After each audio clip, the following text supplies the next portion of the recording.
I got all these animals on the creep pellet right now because I need to get going. I need to go to the seed co-op and or I need to go to the seed wholesaler to buy seed. I need to get my field planted before Friday of this week. So my plan is on Wednesday I'm gonna plow up my front field and I'm gonna plant that with sorghum Sudan grass, and I'm gonna see how my hay comes up. And if my hay comes up real good, I'll just go ahead and buy a baler. If my hay comes up real good, if I'm looking at my field and I'm saying, oh yeah, I got a few $1,000s worth of hay sitting in front of me right now, at that point I will go and buy a baler. I'm not gonna buy a baler in advance. If I take a look at my field and I say I have a lot of hay out here, okay, because this is what I was getting to yesterday, and I just kind of went off on a tangent. But certain grasses will grow under certain circumstances. Some grasses will grow when it's 80 degrees. A good example of this is a winter wheat, and I think that this is a good time to tie it all together because, one of the big things that I say is that you have to move in an objectively correct direction, right? You have to move in an objectively correct direction, and it has to have an objectively correct reason why you are moving that way. And when I say that, well, my whole big thing about making these videos, when I make these videos, is that I am maybe I'm like well, deep inside, what it comes down to for me is that maybe if y'all see me do it in my own life, maybe that will rub off on you, and you will begin to see what I'm talking about. And when I say when I'm moving in an objectively correct direction, right? Like if you look at my grass, here's something that I did that drastically improved everything that I got going on. I took a look at my field, and I currently have a winter wheat planted, and winter wheat up until about 82, 84 degrees Fahrenheit, the plant will grow. But once it hits 82, 84 degrees or so, the heat is so intense that it is actually damaging the photosynthetic machinery in the plant. And so that even though the fertilizer, the minerals and everything may be correct, the plant will not grow anymore because it is too hot. Starting next week, it's about to be 84, 70, or 84 in the afternoon and 70 in the evening every single day. And so under those circumstances, the grass that I have currently planted will not grow anymore. Granted that it's going to rain a lot next week is what it's saying, and there will be ample moisture, and the moisture will probably allow the plant to because I've said that the big idea of water in the plant is that the water goes into the plant and it's excreted through the pores in the plant to trade that water for CO2. And so if there's a lot of water in the soil and the plant has a capacity to take up a lot of water, the plant will take up a lot of water, and as it takes up that water, it will actually cool the leaf of the plant. And so the leaf temperature of the plant and the atmospheric temperature will be different. Like if I were to take a thermostat and take the temperature of the leaf, take the temperature of a leaf and take the temperature of the air, the temperature would be different because of many different reasons. And one of the big reasons is because the plant is absorbing water and excreting that water through its pores in its leaves, and when it does that, the water will cool the plant.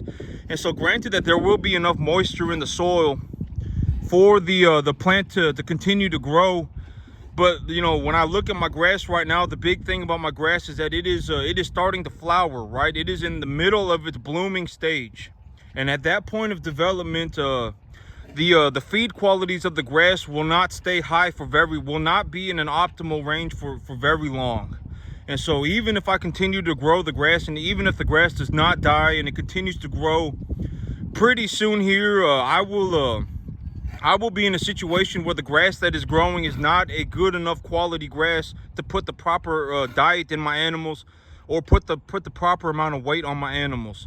And so when I look at my field, I say, okay, well, I got this, and also the grasses that grow in the warmer weather, like pearl millet and sorghum Sudan, they tend to, on a generalities basis, they accumulate biomass faster. They accumulate biomass at a more rapid rate than grasses that grow in the cooler weather. Lucy, come here. And so when I consider all of these things at the same time, this is what I mean by when I say I move in an objectively correct direction. When I think about what I'm thinking about, is it objectively correct? Is it more, it does not, the whole thing about plants is that it does not matter if it's not 100% correct. Even if I'm only 90% correct, it's more than okay. If I'm just 90% okay, even if I'm only 70% correct, it's okay. I don't want to be in a situation where I'm 90% incorrect or 95% incorrect, right? And I definitely don't want to be in a situation where I'm 90% incorrect and I think that I'm correct and I'm holding on to it for dear life, right? I don't want to be in that situation either. And so when I look in my field, that is something that I did over the last month that I believe will objectively move me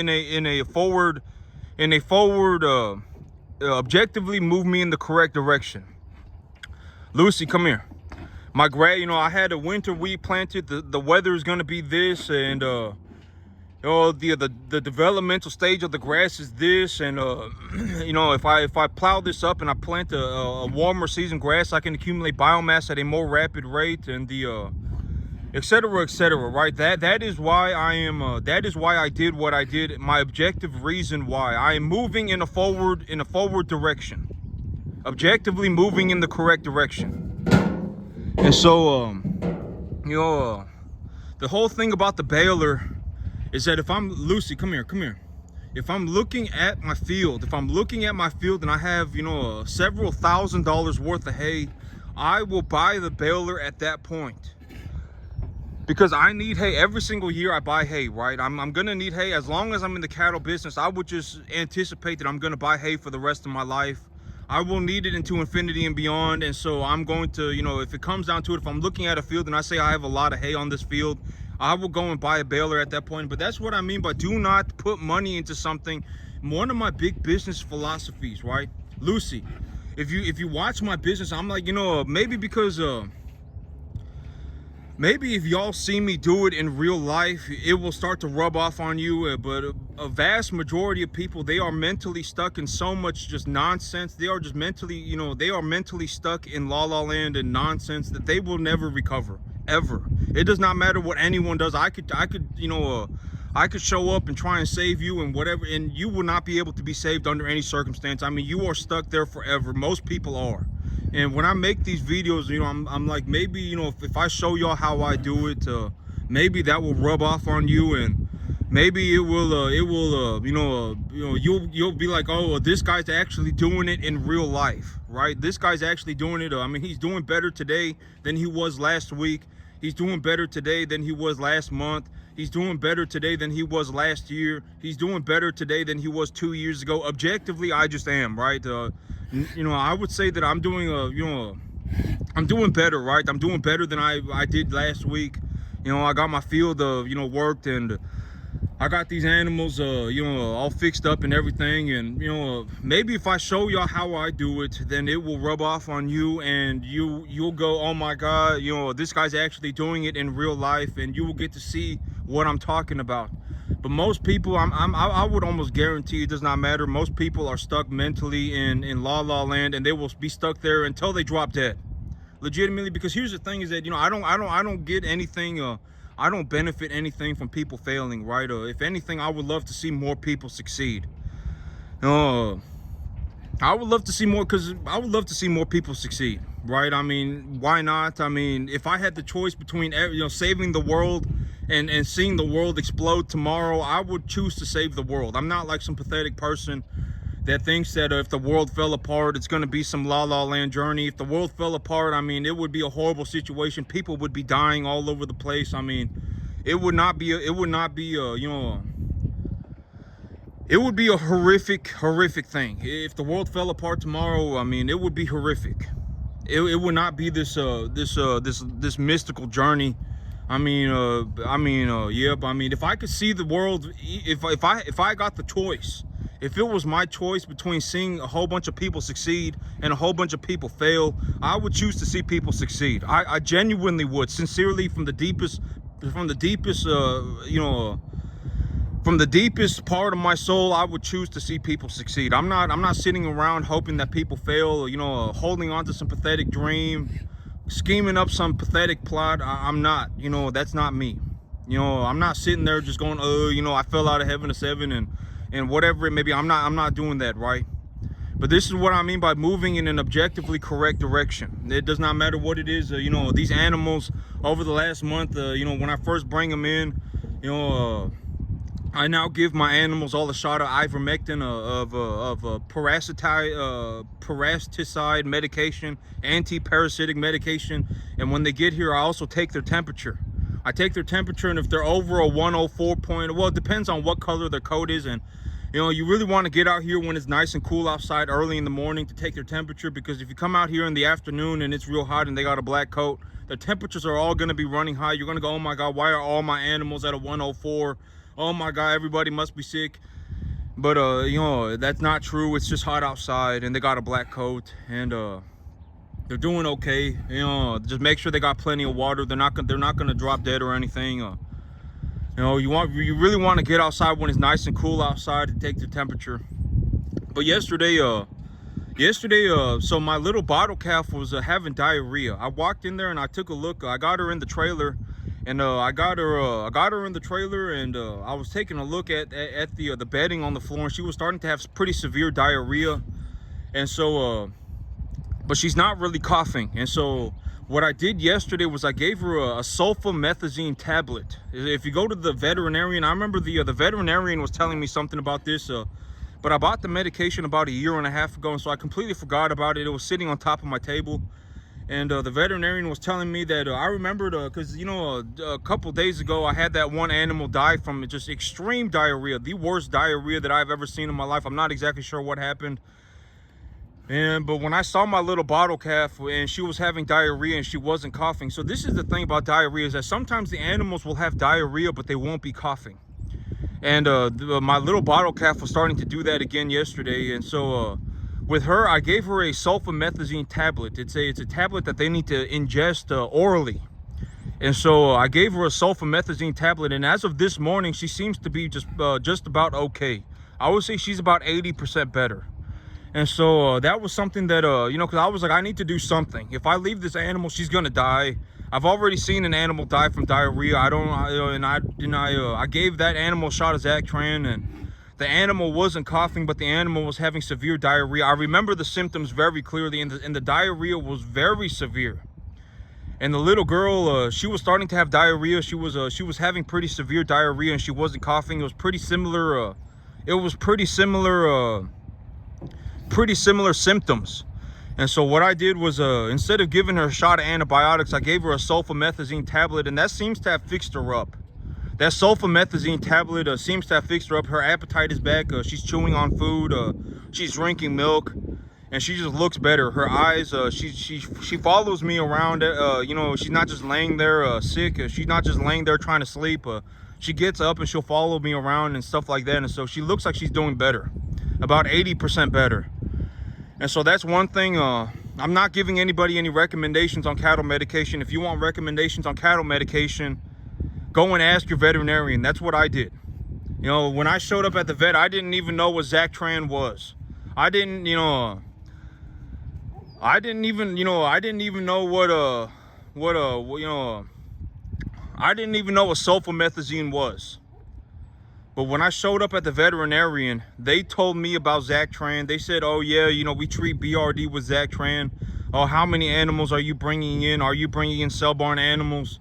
Oh, if you're bringing in cell barn animals, you know, maybe you need to consider metaphylaxis. Maybe you need to just give everybody a shot of antibiotics. That's something that I personally just don't do. I know a lot of feedlots, they will feed antibiotics to their animals, and they will, well, a lot of these, you know, you don't really see people like me. You don't really see people like me, you know, treating animals one by one, you know, checking up on the animals twice a day, making sure everybody's doing okay, you know, treating them one by one. Most feedlots and most people, when they get to this point, what they will do is they will feed antibiotics to the cattle. They will feed antibiotics to the cattle, and they will also give everybody a shot of antibiotics. Everybody will also get a shot of antibiotics most of the time.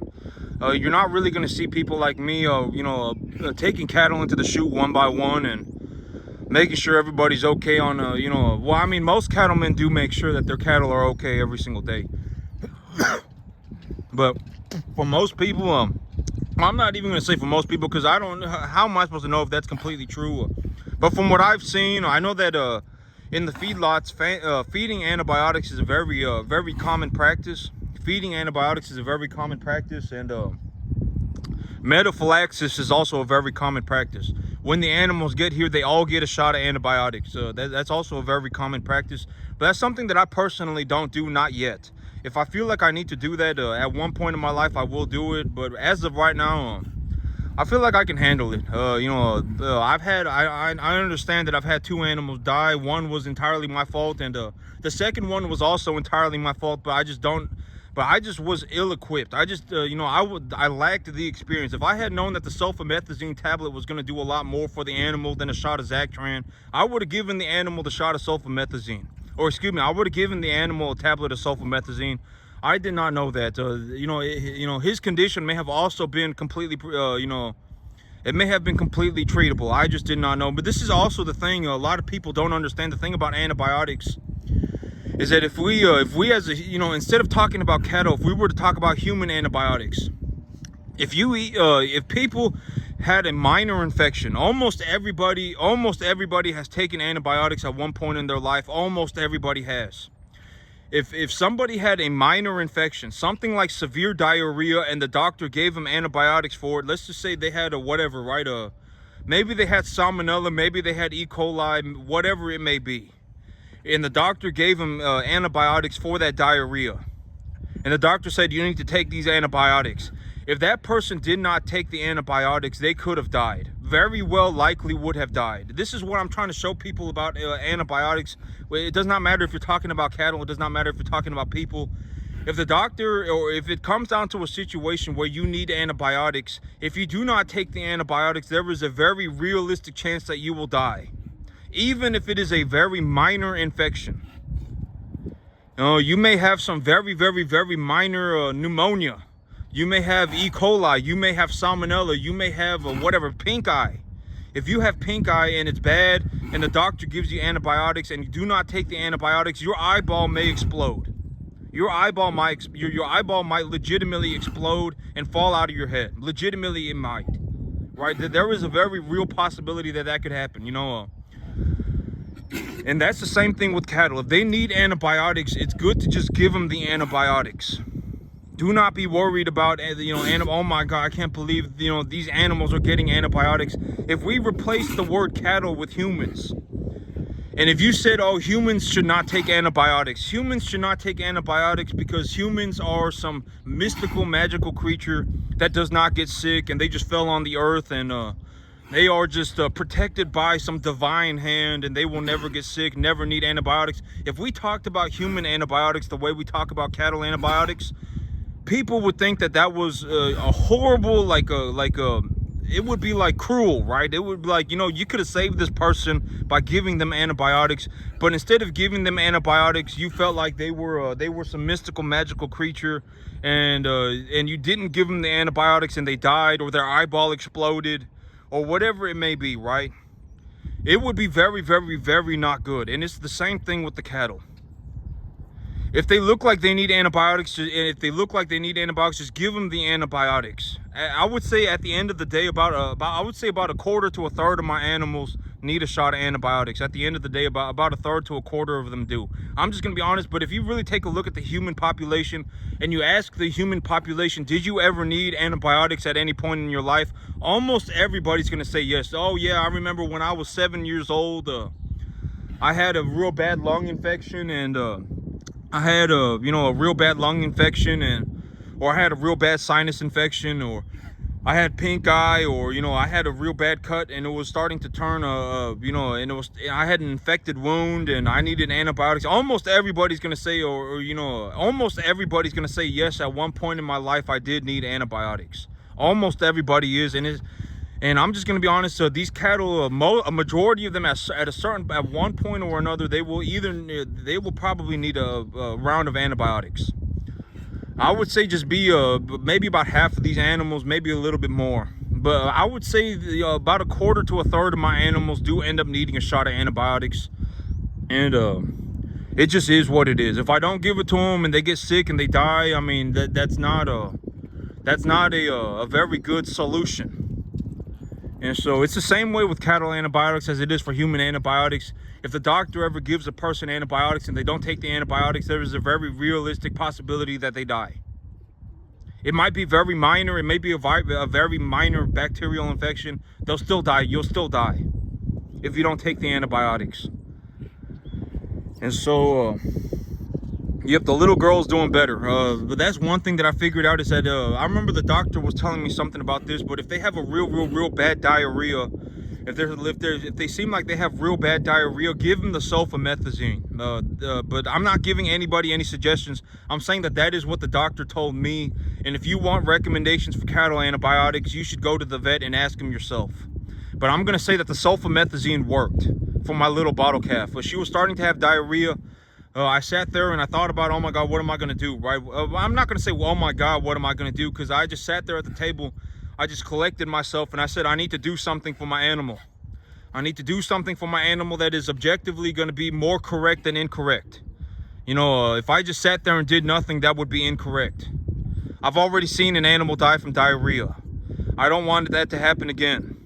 The Zactran did not work. The animal is not coughing, but the animal is having a pretty severe diarrhea. The vet sold me this medication, and I remember the vet, when they sold me that medication, they told me how to use it. If the animal's having severe diarrhea, if the animal's having some kind of a stomach problem, like they are having some kind of a digestive issue, and you think that they need antibiotics for that, give them the sulfamethazine tablet. I remembered that while I was sitting at the table and I pulled the sulfamethazine off of the table. I completely forgot that I had the sulfamethazine. And so I got my sulfamethazine tablet and I gave the animal the sulfamethazine tablet. And when I gave the animal, it's been about 20 hours and the animal's doing completely better. And if you want recommendations for medications, do not ask me for them. Go and ask your vet.